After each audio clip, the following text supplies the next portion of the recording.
दो व्यक्ति एक कमरे में बैठकर शराब पी रहे थे। सामने वाले व्यक्ति को एक व्यक्ति अधिक शराब पिला रहा था और वो खुद कम पी रहा था।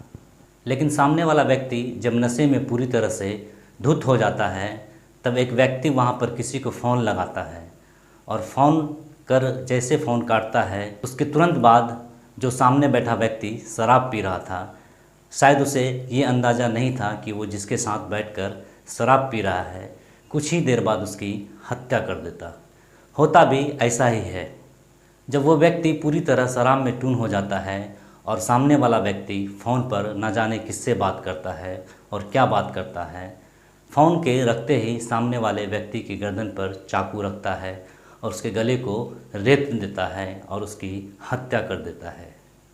उसकी लाश को वो दफनाने की अपने ही कमरे में कोशिश करता है, लेकिन मकान मालिक की बेटी के कारण वो उस रूम में नहीं दफना पाता।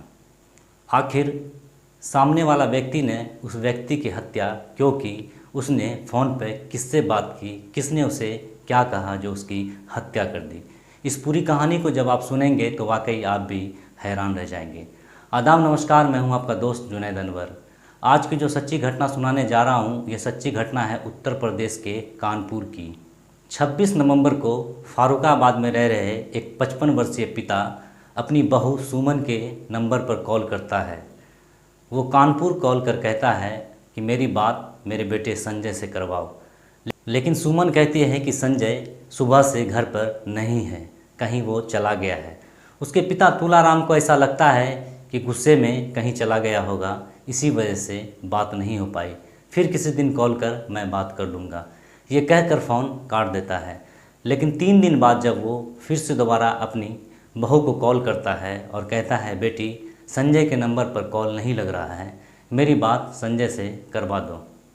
तभी उसकी बहू सुमन कहती है पिताजी संजय आज 3 दिन से लापता है। ये सुनकर तुलाराम के पैर के नीचे से ज़मीन खिसक जाता है और वो फारुखाबाद से भागते हुए कानपुर पहुंचता है। कानपुर के रावतपुर में वो पुलिस स्टेशन पहुंचता है और अपनी बेटे संजय की गुमशुदगी का रिपोर्ट दर्ज करवा देते हैं। पुलिस संजय को 1 दिन तक ढूंढती है, लेकिन जब उसके परिवार से संजय के बारे में पूछताछ करती है तो पुलिस का शक संजय की पत्नी की तरफ ही जा रहा था।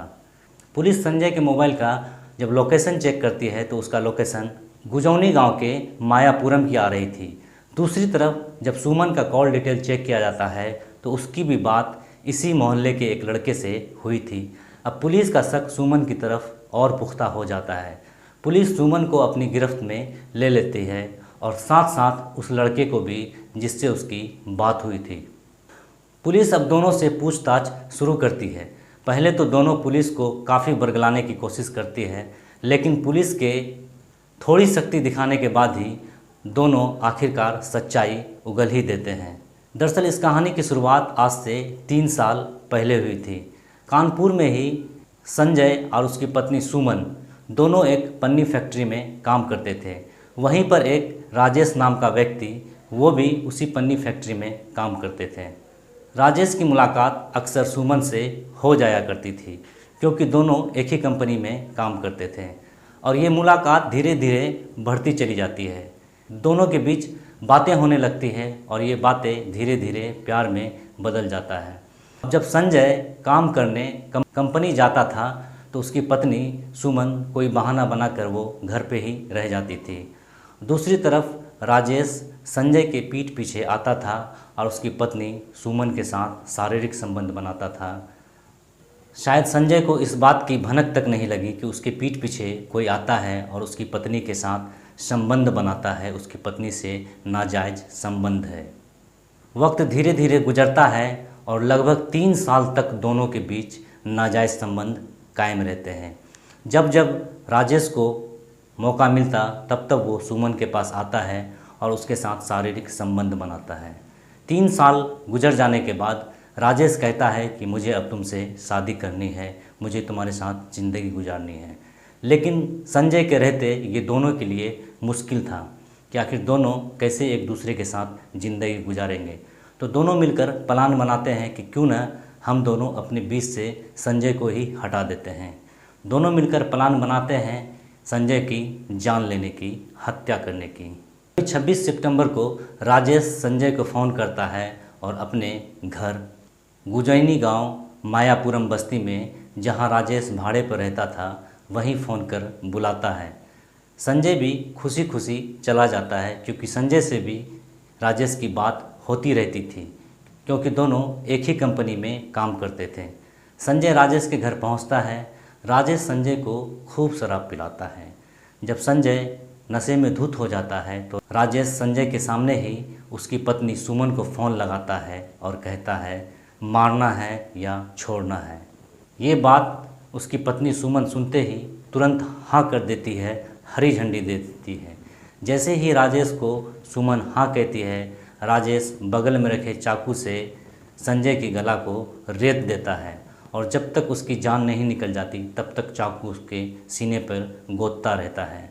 जब संजय की मौत पूरी तरह से हो जाती है तो राजेश अब संजय की लाश को ठिकाना लगाने का प्लान बनाने लगता है। वो उसकी लाश को ठिकाना लगाने के लिए पहले से ही एक कटर लाकर रखा था, जिससे उसकी कब्र वही घर में खोद कर उसे दफनाया जा सके। राजेश बहुत कोशिश करता है उसे उसी रूम में दफन करने का, लेकिन मकान मालिक की बेटी आने जाने रहने की वजह से संजय को रूम के अंदर कब्र खोदने में काफ़ी दिक्कत हो रही थी। तब वो फैसला लेते हैं कि अब इसकी लाश को नहर में फेंक दिया जाए।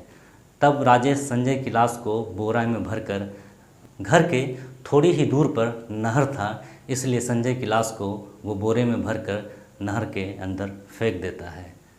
सारी सच्चाई सामने आने के बाद पुलिस सुमन और राजेश को गिरफ्तार कर जेल भेज देती है। इधर संजय के पिता कहते हैं कि अगर राजेश के साथ ही रहना था तो मेरे बेटी की हत्या करने की क्या ज़रूरत थी, वो खुद राजेश के साथ जा सकती थी। अब सवाल ये है कि राजेश अगर अपनी पत्नी पर थोड़ा भी ध्यान रखता, आखिर उसकी बात किससे होती है, उसकी पीठ पीछे उससे कौन मिलता है, तो शायद आज संजय की हत्या नहीं होती। इस घटना में फ़िलहाल इतना ही। इस घटना को लेकर आप क्या सोचते हैं, कमेंट्स करके ज़रूर बताइएगा। आप अगर इस चैनल पर नए हैं तो प्लीज़ चैनल को सब्सक्राइब कर दें, बेल आइकन दबा दें, ताकि आने वाले हर एक वीडियो का नोटिफिकेशन आपको मिलता रहे। शुक्रिया।